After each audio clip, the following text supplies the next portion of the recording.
It really is the economies of scale. So, like, where I start off, I remember having a chat to a fellow years ago. Even then, like 5 years ago, I wanted to start a brewery, and a fellow said to me, "Just go as big as you can, as big as you possibly can from the start. Just do that." And I'm not going to do that now. I'm really not. I'm actually going to just try and do whatever's working, order from my own property. Cool.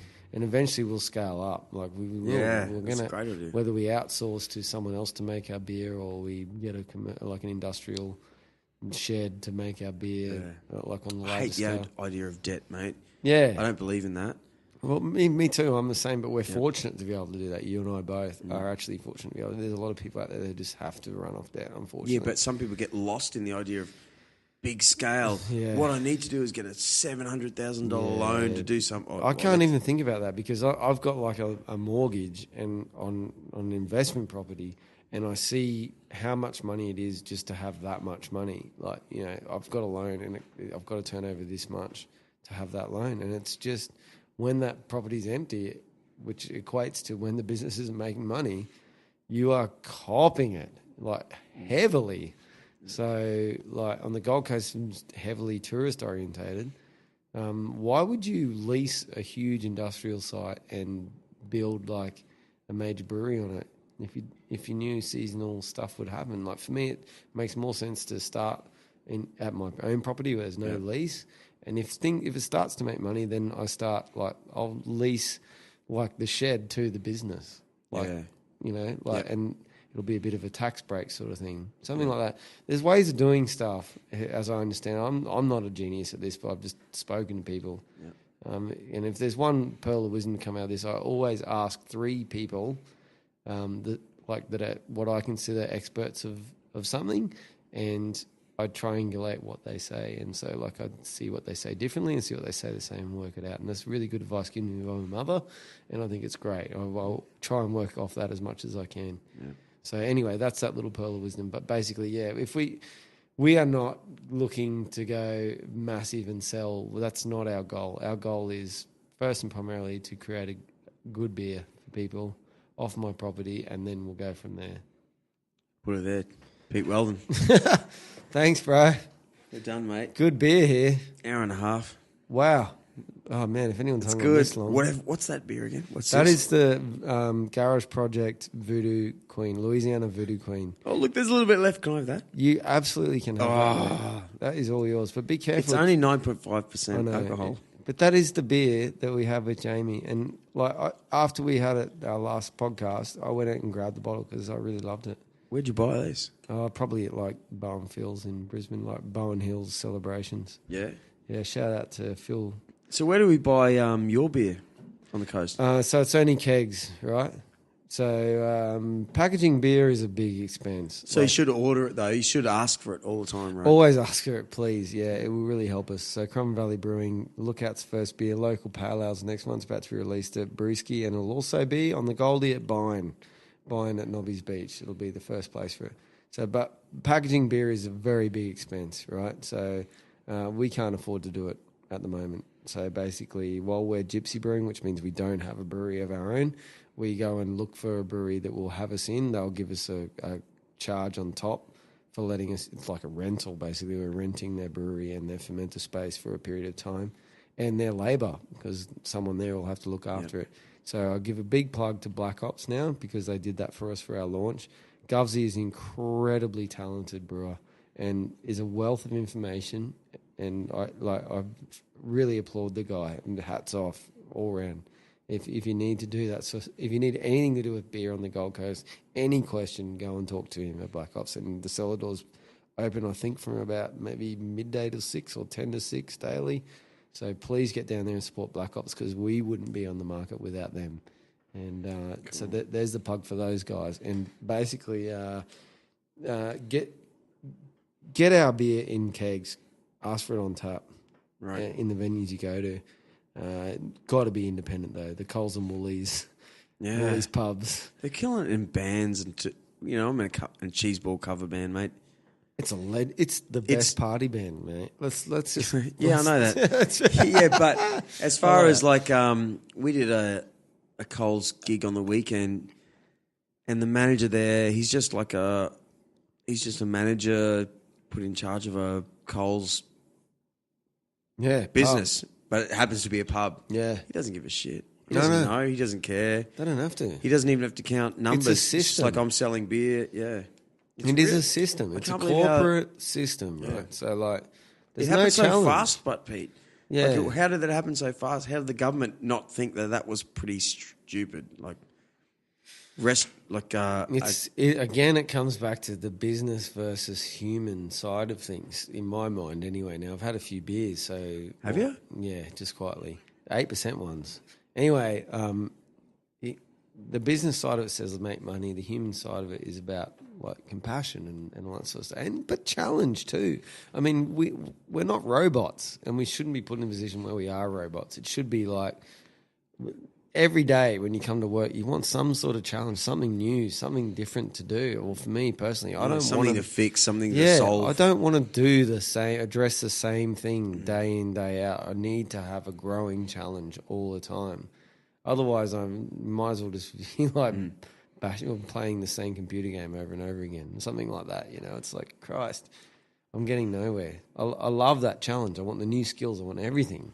You know, like in terms of that, and this is what happens when you have money and a manager, and the poor bugger has to meet targets and he has to refine a business for someone, or you've got someone who's like in control of their own business and has to deal with all the problems of startup and all that. I'm loving it right now. It's just like I've got other work that I'm doing too, but like this thing is just, it's like a beating heart of passion and like a mixed up pool of all different stuff that's starting. And it's such a special time. I want to see it over the line big time. And supporters, just like with my second last podcast with Cindy Jensen, Buskers by the Creek. Yeah. There are certain people that can, they might not be great with business. Yeah. They may not make a lot of money, but she can get flocks of people to her events. Yeah. You, Pete, everyone knows you, right? I've met people that I know, and I say your name, and they know you. No way.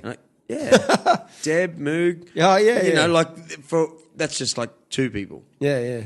And who did I meet the other day? Flat Earth Organics. Oh, yeah, Jeremy. We do his stickers, right? That guy is a dead set legend. Yeah, exactly. Yeah. Right. So I was talking to him today. Yeah. So just for instance, I say your name, like, oh, that dude. Yeah. Yeah. So you can bring people to your beer. Yeah. You understand that? Yeah. You know what I mean? Maybe it's just who you are, the way you hold yourself, all that sort of stuff. Nah, it's nothing to do with that. Whatever. It's just like... Maybe it's your love of beer. Yeah, it might be. Maybe it is a passion. I don't know. But I care about people, and like I said before, about their skill sets and like what people can do, and how that... And you do the same thing. Like you have an enthusiasm. There's man love now. I feel the love in the room. But yeah, no. 9.8%. Yeah.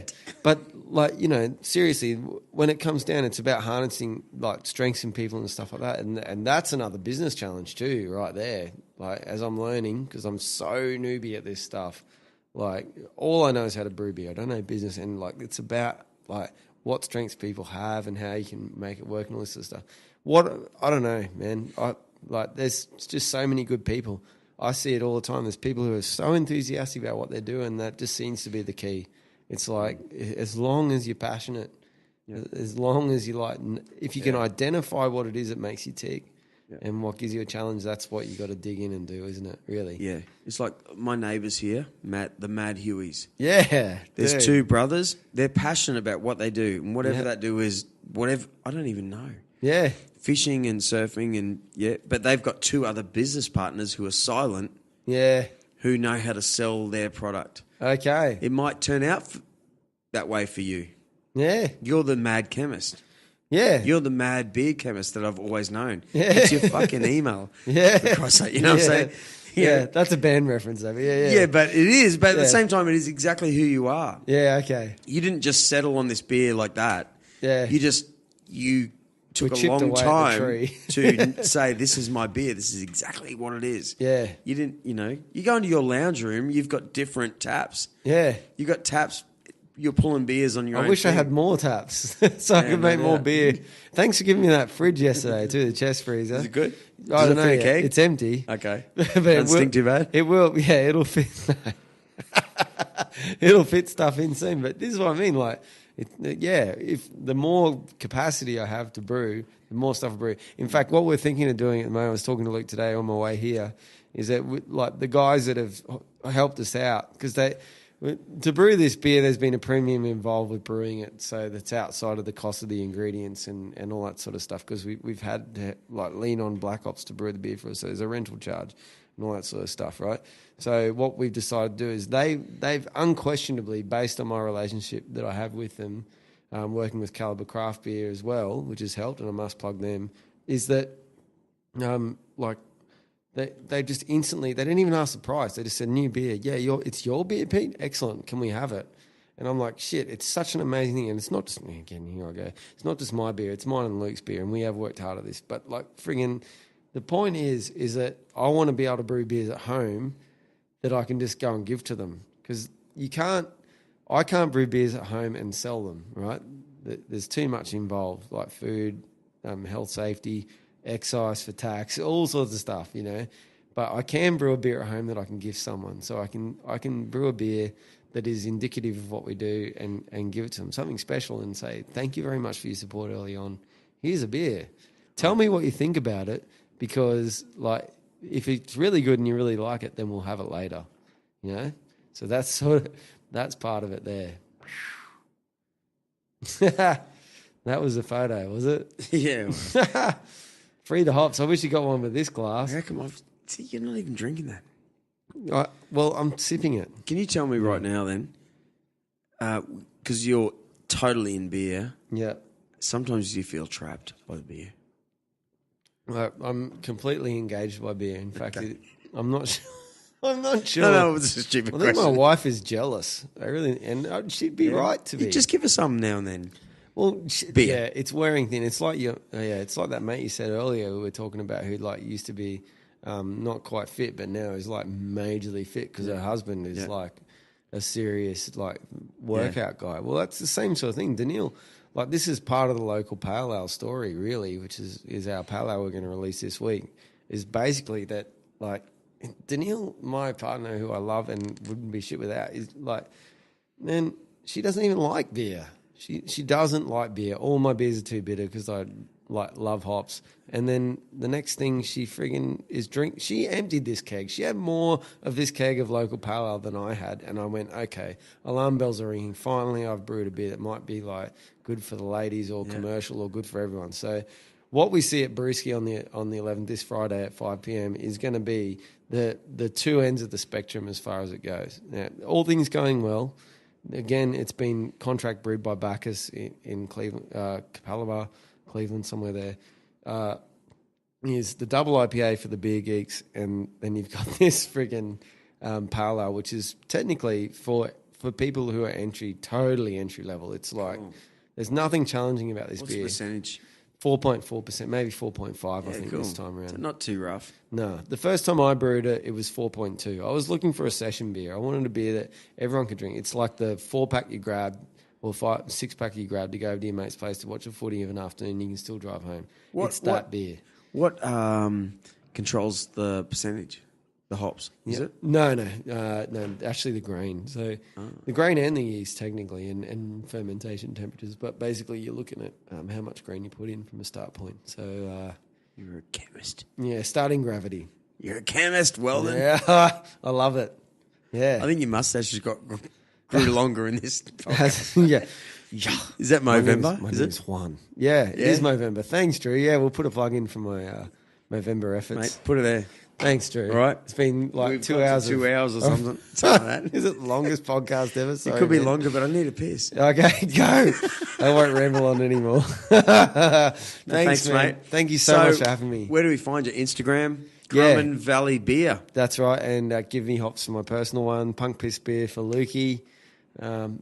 Please get in and support us. Give us a like, whatever. Yeah, but seriously, do it.